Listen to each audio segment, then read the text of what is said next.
You're listening to Women's Media Center Live with Robin Morgan.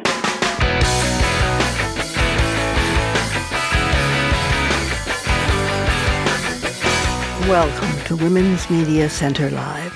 I'm Robin Morgan. And since it's our last show of this season, we decided to go out, despite everything that's happening out there in the big world, with a great and celebratory bang. I won't even begin to list the things that are going wrong in the world because you know them all, and if you don't, you should. And if you should, it will probably only depress you further. But for this next short space of time, let's act with some joy anyway, as if there were no wars going on anywhere, as if the climate up here in the northern hemisphere were simply another warm and sunny summer, and in the southern hemisphere a crisp and golden fall and a cozy snowy winter. For this brief time, let's just relax, as if our government here in the United States of America were in solid hands, and that those hands of hers were as comfortable cradling that government as it well deserved. Just for the space of an hour, let's make it possible. Even more so because our guest today is a poet, short story writer, novelist, and activist, Sandra Cisneros. Her numerous awards include NEA fellowships in poetry and fiction, the MacArthur Fellowship, the National Medal of Arts, and the PEN Nabokov Award for International Literature. Her novel, The House on Mango Street, which came out in 1984, has sold more than 6 million copies and been translated into more than 25 languages, and it's about to become an opera.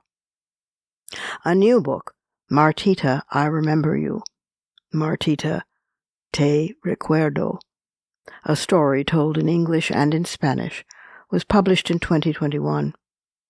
In 2022, a new collection of poetry, Woman Without Shame, her first collection in 28 years, was published by Knopf and by Vintage Español in the Spanish language translation. She's a dual citizen of the United States and Mexico.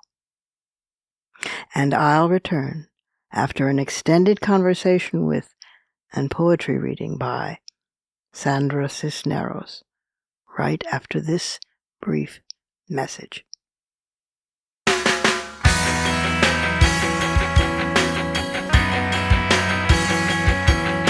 Subscribe to this program on your favorite podcast platform and leave us a review.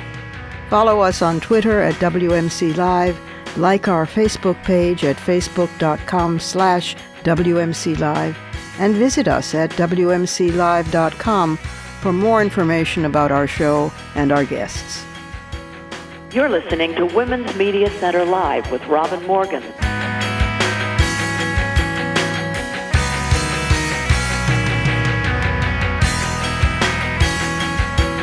Sandra Cisneros.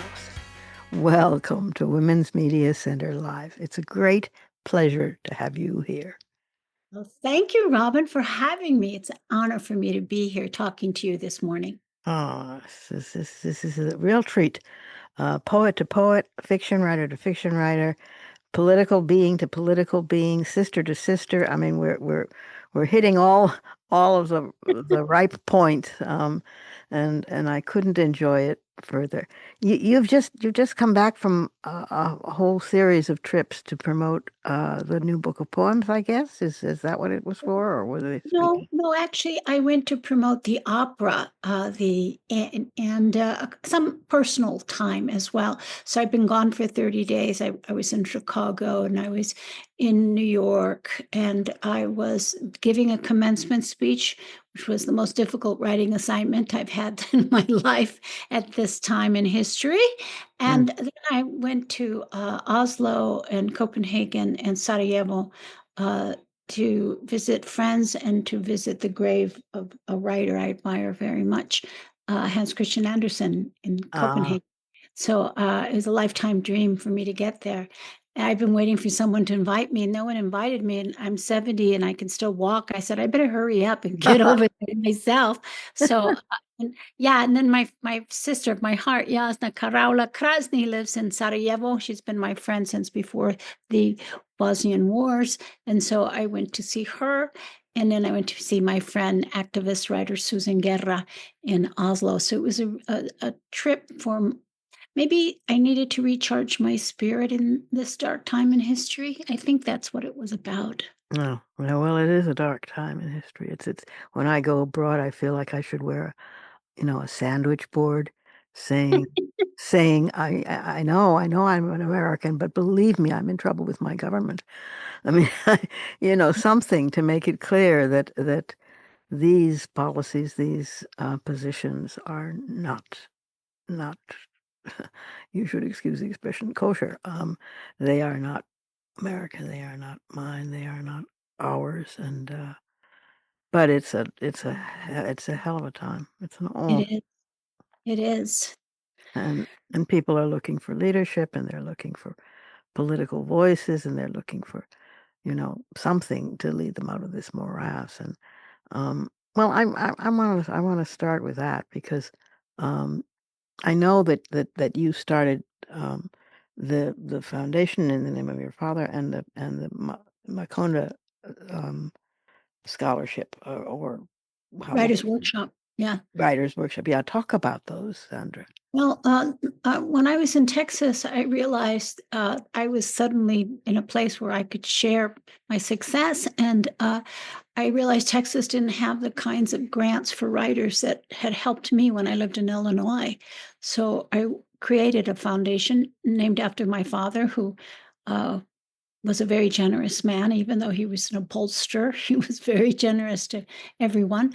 And so I created that grant giving, Sandra Cisneros del Moral Foundation, for 15 years and closed it when I moved away.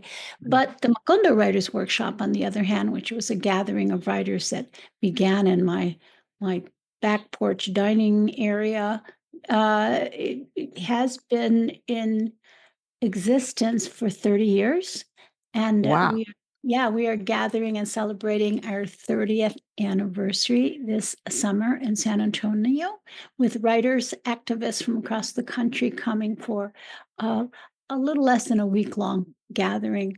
And we have wonderful faculty this year. Kevin Young is coming, and Cristina Rivera Garza, and I'm missing a lot of the people that are coming, so I'm going to forgive me because I don't have the program in front of me. That's But all. Martin Espada is coming, and Benjamin Alieri Science, and John Philip Santos, and Luis Rodriguez from Los Angeles, who I'm especially anxious to hear from him because what's happening in Los Angeles. Yes. Many writers, activists are coming together to some are coming to teach, and some are coming to help us dream forward and to gather our strengths and to come to some leadership direction together. So it all started with no money and just writers gathering, because sometimes when when something doesn't exist that you want to exist, you have to create it yourself, and it starts maybe in your kitchen table. And then someone says, "Oh, we have a classroom at such and such institute that will give us a room for a week," and then it goes from there. So we've been Right. nomadic and traveling under the umbrella of different institutions. And this summer, we're at Trinity University. We've been there for a couple of summers. We hope that they will adopt us forever because, we're still operating on a shoestring of generosity and kindness. And I can't believe that the workshop has been running 15 years when I directed it. And then I moved to Mexico and said, well, had a good run, but the members themselves, it went on 15 more years. So 30th anniversary, which is amazing to me. For how long will the meeting be? Oh, it's a gathering that starts on about 6 days, writing workshops and seminars. And some people come just to write, and some people come to study with a writer, and some people come just to hang, and some people come for inspiration. And you can apply for Macondo Writers Workshop. Look online for the qualifications. Every January, the members themselves review the applications, and members themselves accept. So I don't have anything to do with it, except that I'm the advisor and founder. I don't have to work like a dog like I used to putting it together. Good thinking. Good I thing. used to tell people it was like putting together a 6-day wedding. Yeah, I It know. was hard. But now I am just a guest. I am the mother-in-law of honor, I guess. I Right, don't the mother exactly. of honor, mother of the bride, and mother of the groom. I don't have to do anything beyond. Sometimes I give a seminar, or sometimes I step in if we have a crisis and someone But that's drops out and can't but come. that's wonderful, and you can get your own work done. Yeah, hello. Yes, yes. I'm very proud of the Macondo Writers Workshop because not just writers, these are writer activists. Yes. So so honored to have brought them together. When I lived in San Antonio, I was a maverick, and no one invited me to their writers' gatherings, and I felt very much alone. So I started my own baseball team since no one was Why? inviting You were me too there. much of an activist? Why? No, I think I was just the expression in Spanish is les caí mal, and that means I offended people by my brash Chicago ways, I guess. I Oh, don't I know. see. I still can't figure it out. But the writers did not take me in, and I felt very much that I needed my oxygen and water supply. Of So course. Macondo became that for me and sustained me and allowed me to live in Texas for almost a quarter of a century. And I still think of San Antonio as my home because I go back there every summer for Macondo. It's Mhm. kind of amazing, it's kind of amazing to me because when I moved to Texas, I said, I'm getting out of here. I'm just going to stay here 1 year. This place is crazy. I'm not coming back. And I stayed, Yes, but I I know. made it work by bringing these writers together. And I thank San Antonio because I couldn't have done it in a big city like Chicago or Los Angeles. San Antonio was small enough, and the community Mhm. was arts activists were small enough that we all knew each other, and they helped me across universities and across community centers. So I couldn't have done the work I did of creating these alliances in a larger town. But Mm. my work is done, and I like coming in as as I said, the mother of the bride, the mother of the groom. That's just great, and that's a Yeah, wonderful role to find yourself in at last. yeah, I You've earned feel it. so. And then when my Macondo writers publish a book, I feel like the grandma. I'm so proud of them. Of So course. Of course.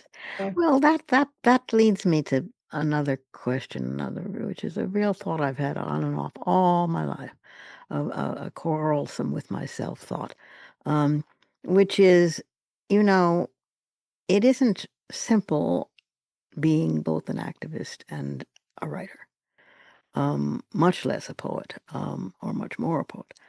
Uh, and whenever I'm at home working, um, or on the road, even working on tray tables in the back of airplanes on the way to a speech or something like that. But whenever I'm writing, I always feel, oh God, I should be at the barricades. And whenever I'm at the barricades, I think, oh God, I really should be home writing. So there's a continual um, conflict, which sometimes evinces itself as a healthy friction, Betty, because you go out and you have a lot of input into you, and subject matter and people and images and language, and then you sit down and you work. But how do you deal with that, and how does Makonda deal with that? Well, I've had that conflict for quite some time. I keep trying to close the door to my life and just write. Yeah. And I can't quite find that balance. I keep making exceptions when I say, okay, I'm not going to do any more blurbs, or I'm not going to do this anymore. Right, I'm right. 70 now and I've got to focus on myself. But the work we do so much involves the outer world, doesn't it? And It does. I don't know about you, but I don't find myself secluded as much as I wish I could. The world calls us out, and I'm in the Yeah. United States quite a bit. I'm traveling internationally quite a bit. I do live in a town rather than in a city, and I need that in order to be connected to the spirit world and to my own heart.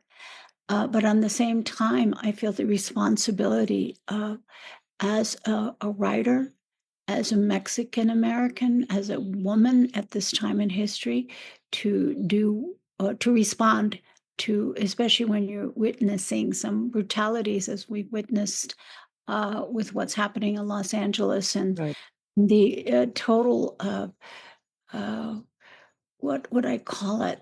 Distortion of story by creating an account of the protesters being insurrectionists. Yeah. It makes me so ill. I wake up like crying and with nightmares. And this is And the man who pardoned the actual insurrectionists who tried to take over the government yeah, and the I Capitol. know. I feel so sick, Robin. I wake up with such anguish. I feel like the Goya, Hmm. the sleep of reason. I feel that much despair, and I'm in that state, Yeah. which I like to call of impotency, which is right before a door opens for me to action, to right action, because we all don't want to react. No. We to create with wisdom and in solidarity with our spiritual beliefs. And for me, it's that I'm Buddhist, and I truly believe that we can't be swayed into reacting, that we really have to work towards long lasting change and do so peacefully Yes. and not violently. So I'm reading, the lives of Gandhi and the lives of other activists are on my bedside, and the books of Thich Nhat Hanh to guide me, because I'm right in that brink of, like, I know a state, what I call a state of grace. Hmm. And by that, I mean where you're like facing the dust. Impotency is when I get a channel. When I get a Hmm. channel, because I feel like when I write, I don't know about you, Robin, but do you feel like writing comes through you and not from you? I feel like when I get my ego out of the way, I get myself out of the way. Yeah, it's a mix. I mean, I have been in situations where I've been working and working and working, and then I just, realize that I desperately have to go to the bathroom. Must pee. And so I stand up, and at once my entire all sense of reality hits me. I realize I'm hungry. I have to pee. I have mail that I haven't looked at. This happens, that happens. I mean, I can't. And by the time I extract myself from all these little things, which are really quite imperative, and go back to work, it's a slightly changed terrain, but I try to recapture it. So yeah, I do know, and there's a feeling of it isn't always there, but sometimes there's a feeling of real transcendence when one is working. Well, Yes, yes, yes. And you need long stretches of time to yes, get there, and long stretches of solitude. It's a sitting meditation, and you yourself are the monastery, and you have to allow for that quietness so that you can be that channel for your highest self, for the yes, writing through you from your highest self, not from small I, but your greatest self. And I feel like I'm like soul searching right now at this moment, yeah, this morning, to wake up and look at the news and say, okay, how can I guide myself and others to right perception yeah. and right action? People are really in despair, and they are really Oh, looking for leadership, and they are really, and I think that it has to be women. It has to be women. It's more and I, more leadership is oh, women, yes, but yes, I have a there's poem a about that. real difference when I have women are in a poem leadership. about that. Can I read Creed? Yes, That you can definitely read. poem that speaks to what we're talking about, and the the turning to the women for solutions at this time. I wrote this for a gathering of Penn International several years ago in Mexico City, and there must have been 50 of us writers. So they said, okay, you each have 3 minutes. Oh Well, God. 3 minutes. How are Give, you going to give me a get that? break. So I thought, okay, it's a good writing prompt though. Write a poem that takes 3 minutes to read about what you believe in. All right. So I give that to everyone out there listening to that. So mine is called Creed. Mm-hmm. Here I go. Go.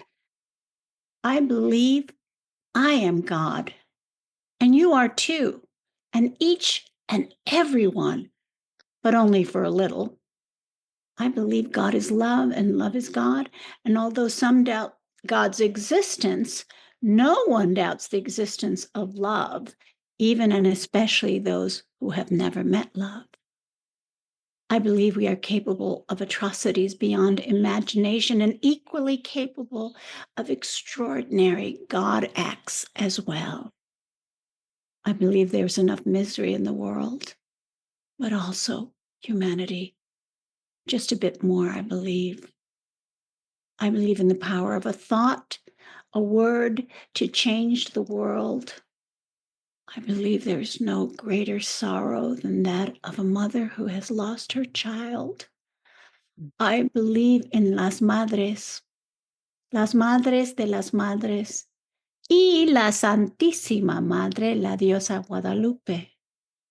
Because the universe is large enough to encompass contradictions, I believe these same mothers sometimes create monsters, los machos. I believe mothers and grandmothers are the solution to violence not only in Mexico, the United States, but across the globe. I believe what the generals need now are the abuelita brigades armed with chanclas to shame, swat, and spank los meros machos del mundo. Amen. It's wonderful. It's just wonderful. Well, It's that, maybe I need to post that on my Instagram today because I just feel like the Wicked Witch of the West said, I keep quoting her, what a world, what a world. Yes, you did say it. You're quite right. Yeah. Yeah, this current world is not Unbelievable, heartbreaking. yeah, it really is. It really is. And we've been in this kind of situation before. What's different about this time, I think, is that, climate scientists give us 5, 6 years until the damage to the planet is irreparable. And that's still within Trump's reach and his cronies. So that's very, very, very scary. But What we're is doing the best we can. We're doing everything that we can. And What should we be doing, Robin? Now, you're an elder who I respect. And so tell us. well, I don't really know much of anything, Sandra. I mean, it's strange to find oneself an elder when, until fairly recently, my elders were Toni Morrison and Ursula K. Le Guin, and I loved them both very much, and I miss them keenly. And then suddenly one day to wake up and find yourself, oh my God, you're an elder now. Now that people think you know things. Oh, and are they mistaken? Um, and you don't know a damn thing. But I do think this. I think that fighting this fight, with in in indefatigable love in our hearts, is and just righteous anger, um, is the best way to go, even if we have to go. I mean, in other words, even if it is too late for the planet, I think that this is the only way to go, is with joy. Fighting fight with indefatigable love and righteous anger Yeah, yeah. is the way to fight. I love that. Well, And, it's dying's not so bad. It's being alive is hard. yeah, yeah, At exactly. my age, I just feel like, And I life is think, well, I easy. think, I think also that there's such a hunger for joy, we had it briefly in the period when Hillary was running for president, and then when Kamala was running for president. Not that they were perfect, far from it, but they had a totally different, Yeah, you know. yeah. And they came from a different place, and I miss that. And so I think one possibility I've happened on this lately is to take and give yourself at least 15 minutes It's just very humble, very small, very, mincing. But 15 minutes of joy a day. I don't care whether it's going to the park and looking at dogs frolicking or a pigeon or someone you love or cooking something or baking something or gardening but something that feeds you. Yes, your spirit. Yeah. Yeah. Feed your spirit. And right and just 15 minutes a day, I think that's a really that's a really good thing because Yeah. without it we shrivel. We Well, just I think it's especially in cities we shrivel because we're not in contact with things that nourish our spirit. Like I live in an area that's very beautiful, so I can look out my window and I'm seeing the trees and the birds and the butterflies, Mhm. and to the terrace and see the mountains and the clouds. And often we forget to connect with nature if we're in an area with lots of concrete and lots of buildings and we don't have that connection, but you have to remember you can always look up. The sky is free, and That's if you right. can spend 15 minutes, that's why I like hanging my wash, because I forget to look up, and then when I hang the clothes, I look up and I say, well, Yeah. how beautiful you are, Mr. Sky. I forgot how beautiful you are, Right. and that And just I'm fairly lucky because I have a little garden even in the middle of New York City. And that's I grow vegetables and herbs and roses and I have a huge lilac bush and lilacs. yes, lilacs. Well, you when you open the garden doors and walk out, you get drunk from smelling them. What color lilacs? Yeah. Um, I just came back from relishing in my stop in May in Chicago, in Oslo, Sarajevo, and Copenhagen, the flowers of my childhood, lilacs and lily of the valley and peonies. And I mm, forgot how connected I am to Chicago by scent. yeah. It's not something I would have thought about, but these flowers, which were grown in public areas by Frederick Olmsted in the parks, That's right. are part of my childhood and my connection to people I love. And, I'm often complaining about Chicago and why I left, but I forgot the things that sustained me Yes. until this spring, because I miss it. I miss that. I live in high desert in central Mexico, desert where we have other beautiful Of plants, but course you we go. Of don't course. have The, lilacs. the the earth is very profligate and it's just it's extremely generous too. It gives for this area it gives this and for that area it gives something else Yeah.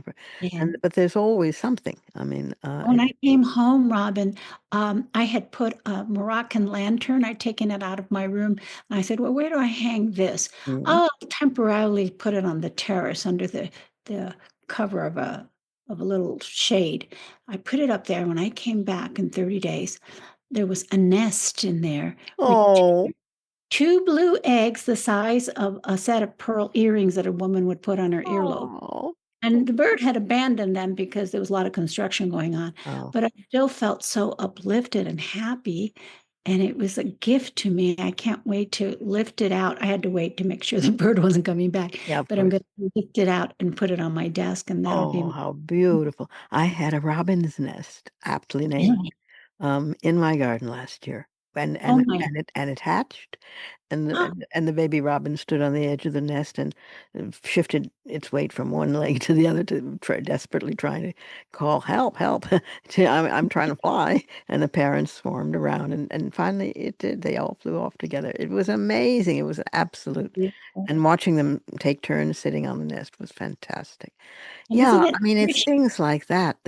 Yeah, that keep your spirit nourished, so that, so that we don't fall into despair. Because that's the danger of these times, that we fall into despair, It which is really is. It really is. like And we're at tar pits, we don't want to get to that point. So no, no, to we keep can't. We can't afford it. nourishing our We just spirit, can't afford it. yeah, we have to keep listening and being very present for things of beauty, even if it's a very small gift of beauty that the day brings us. Yes, and sometimes it's a very large one. I mean, at the very least, um, it's always something if we're open, I think, to it. I think we have to be awake, Yeah, and that's key. to being very present. And like I said, sometimes I wake up when I'm hanging laundry and I forgot to how beautiful the sky is there.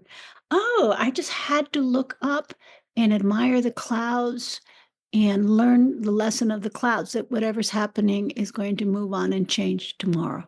Well, you are very much a poet of the flesh, of the glory of reality, of real things, of the tastes and smells and touches and you've carried that through into poems about aging and poems about dying.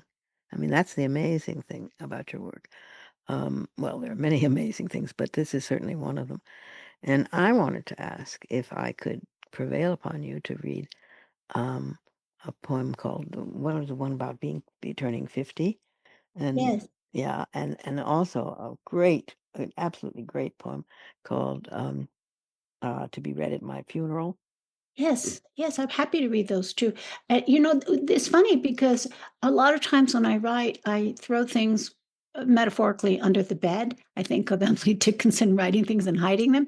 And then I found this one when I was putting this book together. I was well past 50 when I put the book together, and I said, "Oh, I like this." I had forgotten I'd written it. So Uh, this is a poem when I try to write about how I feel every year as I'm aging so that I acknowledge and, sometimes I complain, but this one's a celebratory yes, one. I do too. Exactly, exactly.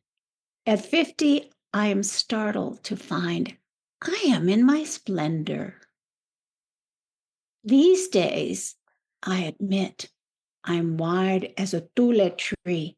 My underwear protest, and yet I like myself best without clothes when I can admire myself as God made me, still divine as a Maha, wide as a fertility goddess, though infertile I am, as they say in decline, teeth worn down, eyes burning yellow, a belly bountiful, and flesh beneficent I am. I am silvering in crags of crotch and brow, amusing. I am a spectator at my own sport. I am Venetian, decaying splendidly, am magnificent beyond measure. Lady Pompadour roses exploding before death. Not old, correction, aged, passe. I am but vintage. I am a woman of a delightful season. El cantarito, little brown jug of la loteria, solid, stout, bottom planted firmly and without a doubt, filled to the brim I am. I said the brim. Oh, lovely, lovely, lovely. And I don't know why I just stashed it. I thought, hey, I like that poem. I Why think so. Yeah, damn right. Ha ha. did Do you want me to read the other? Yes, I want you to read instruction for my funeral. Yeah. Okay, let me look for that one. And the funny thing about that Um, one is I 23. wrote it and then I found that another poet, Javier Zamora, the author of Solito, had also written instruction for his funeral, kind Mhm. of like mine. And I thought, oh, I hope people don't think that I stole it. So I put a little footnote and acknowledged his poem. Oh, that was Okay. very Yeah, generous. yeah. And then he was very honored. And that's how we kind of got to write to each other and become friends. So Ah, this poem led me to having a new friend, Javier Zamora. oh, this is Instructions for my funeral. For good measure, smoke me with copal. Shroud me in my raggedy rebozo. No jewelry, give to friends. No coffin, instead, petate. Ignite to disco inferno. Allow no Christian rituals for this bitch, but if you like, you may invite a homeless dog to sing or a witch woman to spit orange water and chant an Otomi prayer. Send no ashes north of the Rio Bravo on penalty of curse. I belong here under Mexican maguey beneath a carved mesquite bench that says, Ni modo. Smoke a Havana. Music, Fellini-esque. Above all, laugh. And don't forget, spell my name with mezcal. There you go. Oh, oh, my dear. Oh, ah. I was thinking about putting all these things in my will, but by then it'll be too late. So I thought I should put it in a poem so that way everybody will know my wishes. Good idea. Good, very good idea. Right? I think if I let myself think about what I want at my funeral, it turns into a music festival. Well, write it down, because if you don't write it down, it never happened, I always like to say. So write it down and put it in a poem. Yes, that's very true. When you put it in a poem, you've got it that's the record for all time. Posterity. And yeah, then you know. Oh, my dear, I am so grateful to you for this conversation and for talking about poetry and for you're known and have won many prizes, primarily as a novelist, but you're a poet as well. And Yes, and I'm a librettist because the opera is coming in yes, July 18th is the premiere at the Glimmerglass Festival, and there'll be 5 more performances in August if you look at the Glimmerglass calendar. And I'm so delighted because the music of Derek Vermel is, for me, the sky and the clouds and the birds and the trees. It nourishes me when I'm down. I listen to his music and it just allows me to have wings. So I really want to thank the Glimmerglass Festival for giving me the opportunity to work with a brilliant composer and, the whole team. It's like a liftoff or a rocket. So many people have to work on getting these things off the ground. And I've never worked with so many creative people all in yeah, work. because theater is Yeah. an ensemble art, Oh my goodness! There's so many talented people working to lift this off the ground. So I'm excited and proud and thrilled and scared, and this is a new venture for me to see House on Manga Street, which is very timely considering where we are in history, especially the way that it was expanded for the opera. And I'm proud to sign my name to this production. And the opera is called The House on Manga Street, the opera. The Opera, and we shall all look forward to it with great pleasure and delight. Ojalá. Um, Ojalá. Thank you so much, Robin. You oh, are light and peonies and lily of the valley and lilacs to me today. Thank you so much. oh, thank you, my dear, for being a wonderful presence for the final episode of this season of Women's Media Center Live. I'm delighted that you were here. And I look forward to seeing you again when you're in New York so we can reconnect as poets. Much, much, much love to you. Ándele, igualmente, likewise. We have to take a short break here, but I'll be back in just a moment with some fighting words.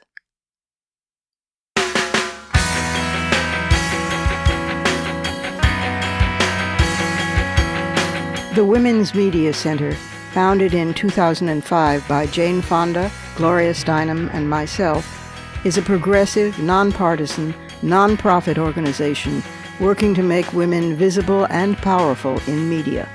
You can learn more about the WMC at womensmediacenter.com.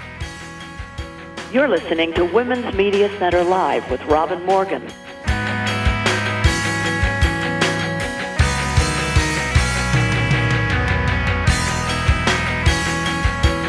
Get to work. Those are fighting words.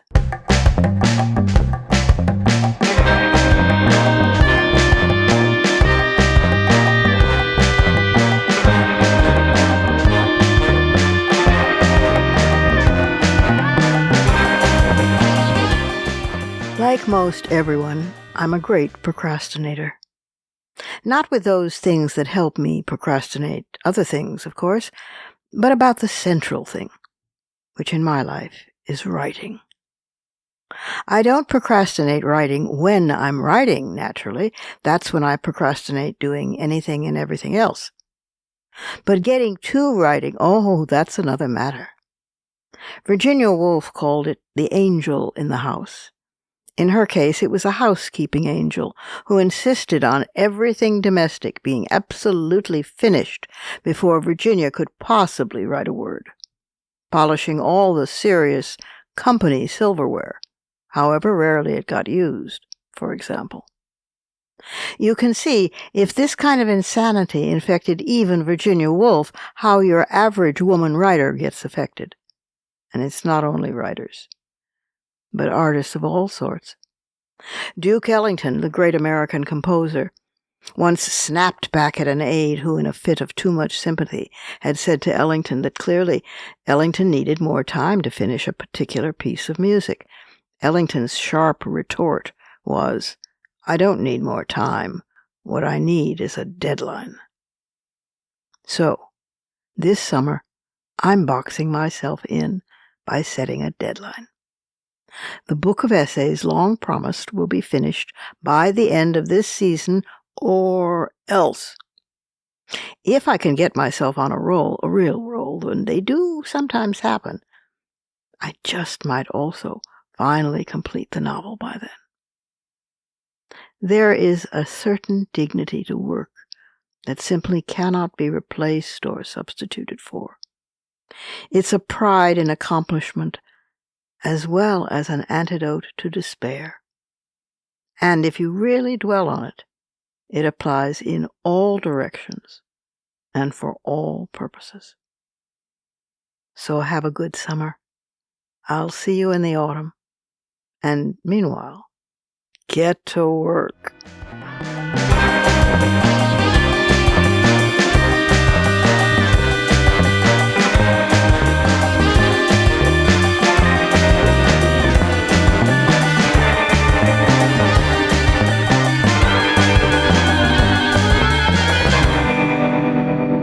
And that's our show for this week.